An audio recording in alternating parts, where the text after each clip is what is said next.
cultura española y cultura en Hispanoamérica. Ambos, bueno, toda América del Sur, prácticamente salvo Portugal y algunas zonas que son británicas, se habla, bueno, pues, la lengua latina. Y bueno, pues, incluyo Iberoamérica porque el territorio peninsular, Portugal y España al final, son hermanos políticos por la evolución histórica que hemos tenido ambos países desde la edad antigua hasta la actualidad. Quito la prehistoria porque la prehistoria es un periodo más relacionado con el mundo de la biología y de la ciencia. Pero vamos, la prehistoria peninsular es casi la unión de ambos países.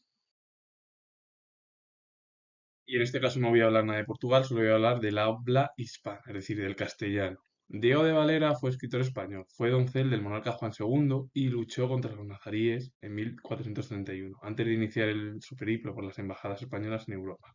En 1462 fue nombrado Justicia Mayor de Palencia, en 1477 consejero de Fernando el Católico. Su orientación humanista quedó plasmada en sus obras político-morales.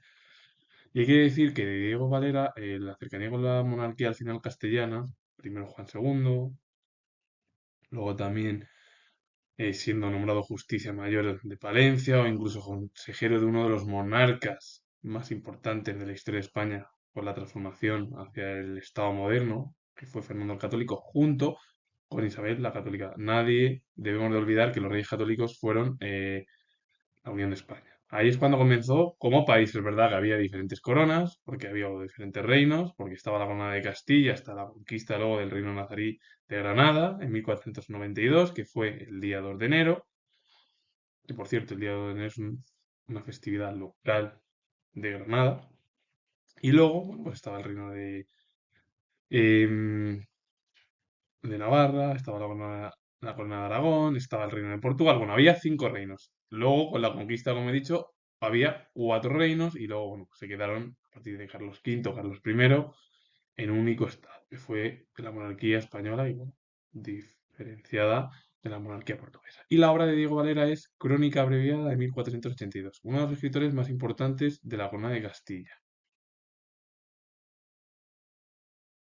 Voy a hablar de tres arquitectos españoles importantes en la Edad Moderna. Juan de Álava fue arquitecto español, uno de los más característicos del plateresco. Se formó con Juan Gil de Ontañón, que fue uno de los arquitectos más importantes bueno, pues, de la arquitectura española en el periodo moderno. Padre de Rodrigo Gil de Ontañón, que ahora voy a hablar de él, y el propio Juan de Álava aprendió de Juan Gil de Ontañón las formas góticas características de la época de los Reyes Católicos. Y el viaje que realizó a Italia en 1502 también dio lugar al conocimiento de los motivos decorativos del Renacimiento, que después aplicó en sus obras. Juan de Álava, con la ayuda al final de Juan Gil de Ontañón, aprendió pues, las características góticas de la arquitectura, que era lo que, bueno, pues, bueno, bueno, era la modernidad artística en la época de los Reyes Católicos, pero el viaje a Italia en 1502 también le dio pues, lugar a aprender otras técnicas como el Renacimiento. El Renacimiento es un nuevo periodo que se recupera al final la cultura grecolatina. Italia fue el germen del humanismo, del Renacimiento, incluso también del Barroco, y eso se trasladó a todo el continente europeo. La ayuda del Renacimiento, la ayuda de Gil de Hontañón, la ayuda al final de ambos, es decir, de su maestro, de su viaje, le dio lugar a ser uno de los arquitectos más importantes de su periodo, en el periodo moderno español, que es al final el arte en la modernidad española. La obra que es Convento de San Esteban, que se encuentra en Salamanca, que está en la diapositiva, pues fue una de sus obras más importantes. Rodrigo Gil de Ontañón fue arquitecto español. Su padre, Juan Gil de Ontañón, fue también arquitecto y fue el que le formó. Incluso ambos colaboraron en diversas obras, como la construcción de las catedrales de Salamanca y Segovia, obras de larga duración en las que intervinieron pues, muchos artistas. Rodrigo superó a su padre en maestría y prestigio, hasta convertirse en una de las grandes figuras de la arquitectura renacentista española.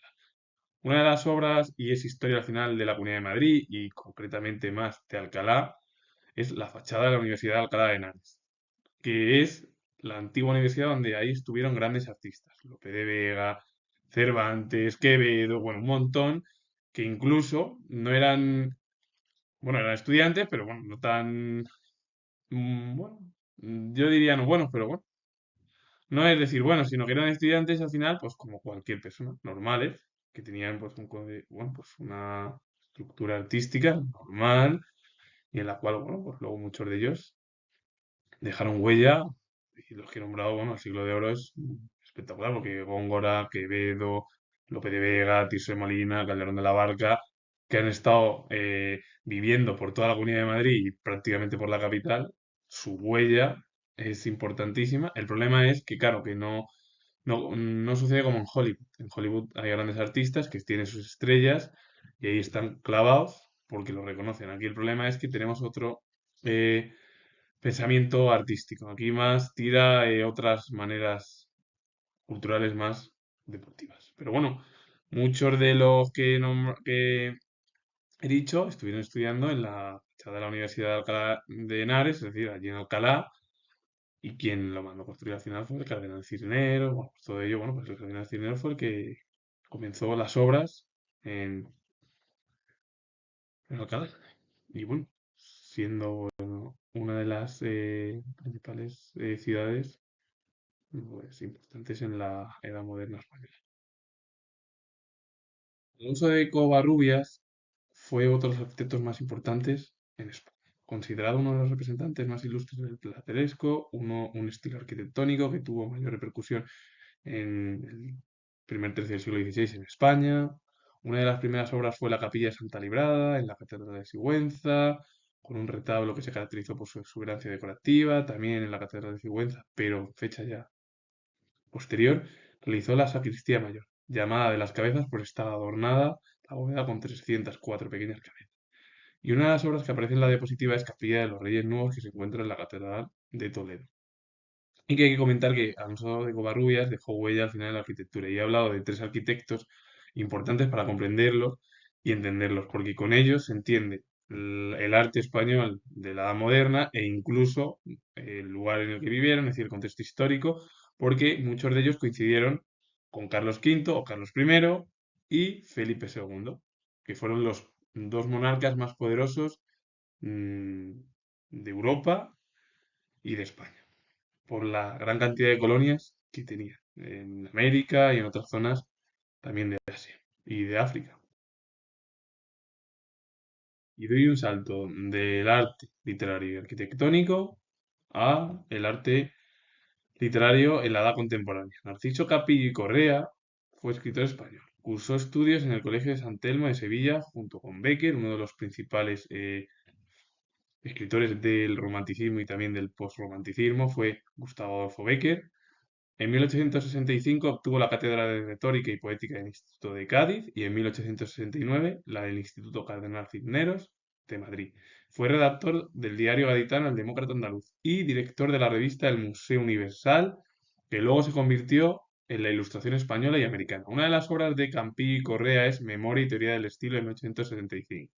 Josefa Ugarte Barrientos fue una de las escritoras más importantes de la segunda mitad del siglo XIX en España. Bueno, fue escritora española, por el conjunto de su producción literaria y periodística, así como su fecunda presencia en los principales círculos culturales del país durante la segunda mitad del siglo XIX, como he dicho, se la ha considerado una de las voces más destacadas de su tiempo. Fue posible encontrar referencia a ella en los manuales y repertorios bibliográficos más antiguos, bajo el apelativo de Ugarte, Casaúz o alguna otra variación de su complejo apellido, aunque los paisanos malagueños la conocieron a la propia escritora, al final andaluza y malagueña, como Pepita Barrientos. Y una obra es Páginas en verso de 1882. De Josefa Ugarte Barrientos, podríamos decir que fue una de las escritoras más importantes del siglo XIX y que estuvo en los principales círculos de España. Lo que pasa es que el problema es como sucede siempre, no solo en el mundo occidental y en otras culturas también. Em, bueno, pues, al final la historia olvida a muchas mujeres que han dejado huella no solo en la literatura, sino en otros planos como la ciencia o el estudio al final del ser humano que es la antropología. Continúa hablando de literatura española en la edad contemporánea. Víctor Balaguer fue escritor y político español destacado en Cataluña, cursó la carrera de leyes en la Universidad de su ciudad natal, en Barcelona, donde el propio escritor nació. Se dedicó desde muy joven al cultivo de las letras en lengua castellana, aunque su primer libro lo publicó en catalán. Al inaugurarse el Teatro del Liceo en 1847 fue director artístico del mismo. Como político perteneció al Partido Progresista, en el que escogió como orador. Sospechoso de conspirar contra el régimen, se emigró de España, pero con el triunfo de la Revolución, la gloriosa de 1868, fue elegido diputado de las Cortes Constituyentes al año siguiente. Incluso ocupó el Ministerio de Ultramar. Fundó en Vilanova y la Geltrú un museo-biblioteca que lleva su nombre, o con su nombre. La obra es Lo Trovador de Montserrat, con 2 volúmenes. Por cierto, he hablado de la Revolución de 1868. Yo que soy historiador voy a hacer una especie de resumen, porque eso es lo que provocó que es con el general Prim, Serrano y el almirante Topete, los dos generales Serrano y Prim, más el almirante Topete, acabaron con la monarquía isabelina por la corrupción, la crisis económica y provocó la caída directamente de la dinastía Borbón y el exilio de Isabel II, bueno, de España. Y al final, bueno, pues, Prim empezó a llevar a cabo la promulgación de la nueva Constitución de 1869, el regente Serrano, bueno, problemas, celos que había entre Serrano y Prim, y finalmente, bueno, pues eligió también, y luego pues, la búsqueda de un nuevo monarca, y bueno, pues el elegido fue Amadeo de Saboya. Y bueno, Prim fue asesinado en 1870, en diciembre. He hablado de la literatura española en la modernidad y en la edad contemporánea y ahora doy un salto y me voy al otro lado del charco, hacia Hispanoamérica. Rafael María Merchán fue escritor y poeta cubano. En su juventud fue aprendiz de tipógrafo, ocupación que dejó para estudiar en el Seminario de Santiago. Abandonó los estudios para dedicarse a la enseñanza privada y al periodismo. Bueno, fue un defensor de la independencia cubana sobre la metrópoli española. Le desterraron, pero él siguió sirviendo sus ideas a través de artículos periodísticos y desde la dirección del diario cubano, Revolución. Y una de las obras más destacadas del propio poeta o escritor cubano es Estudios Críticos. Un hombre que fue aprendiz de tipógrafo, que lo abandonó el trabajo, que se dedicó a los estudios y los abandonó, que se dedicó a la enseñanza privada, al periodismo, que fue un hombre que defendía la independencia de Cuba sobre España, que le desterraron, pero él con sus ideales en los artículos periodísticos y en los diarios, pues continuaba para que Cuba fuese independiente y se convirtiese en un nuevo estado, como el resto que existían en América del Sur. Andrés Eloy Blanco fue escritor y político venezolano, llamado el poeta del pueblo, marchamo del que él mismo se ufanaba. La obra de este poeta, que además fue político porque estuvo en el partido Acción Democrática, ha quedado como detenida para siempre en una foto fija. Fue el poeta más popular del país. Tiene sus limitaciones y la menor de las cuales no ha sido alejar su obra de lecturas serias y arrimarla a lo folclórico y también a lo declamatorio, porque fue uno de los grandes oradores que ha tenido Venezuela en el siglo pasado. Y también en el ámbito del humor, Vena que cultivó no solo en sus escritos periodísticos, sino incluso en sus versos, capaz de practicar con igual facilidad la poesía social, el artículo de opinión, el cuadro de costumbres, el ensayo, el teatro y la arenga política. Sus obras completas, editadas en el Congreso Nacional hace 50 años, llenaban 10 gruesos volúmenes. Y una de sus obras es Barco de Piedra de 1967. Andrés Eloy Blanco, además de ser político, él bueno, fue uno de los grandes oradores de Venezuela. Su capacidad en el ámbito artístico de la literatura fue espectacular y además dejó huella en Venezuela, pero no solo en Venezuela, sino en todo el ámbito iberoamericano. Los escritores en Hispanoamérica. Diego Falón fue poeta colombiano, clasificado dentro de la segunda generación romántica de Colombia. Su padre fue irlandés, su madre colombiana. Le enviaron además sus familiares a Londres, donde ahí se educó. Fue matemático e ingeniero antes, hasta que al descubrir la poesía cultivó la música, como intérprete de violín, el piano y la guitarra. Y llegó incluso a idear un nuevo sistema de notación musical en un opúsculo título Arte de leer, escribir y dictar música. Y una de las obras también fue Poesía de 1916, publicada póstumamente porque el autor falleció. Em, bueno, bueno, más de una década, es decir, 11 años. Remigio Crespo Toral, otro escritor destacado también en Hispanoamérica, escritor ecuatoriano. Cursaba todavía estudios de abogado cuando fue elegido diputado de la Convención Nacional en 1883, presidente del Congreso en 1888, desempeñó diversos cargos diplomáticos en América y en Europa, conservador en ámbito político, de espíritu profundo e intensamente religioso, supo ganar con su ponderación y talento la devoción y el respeto de amigos y adversarios. El gobierno liberal del general Leónidas Plaza le nombró abogado consultor de la delegación en su país, en Perú y en España. Y una de sus obras es Amor y dolor de poesía de 1917. Ambos, bueno, lo de Diego Falón es que fue además matemático e ingeniero y luego se dedicó al final al ámbito artístico. E incluso, bueno, pues le gustó la música y se dedicó a ello, pues como intérprete de diversos instrumentos musicales.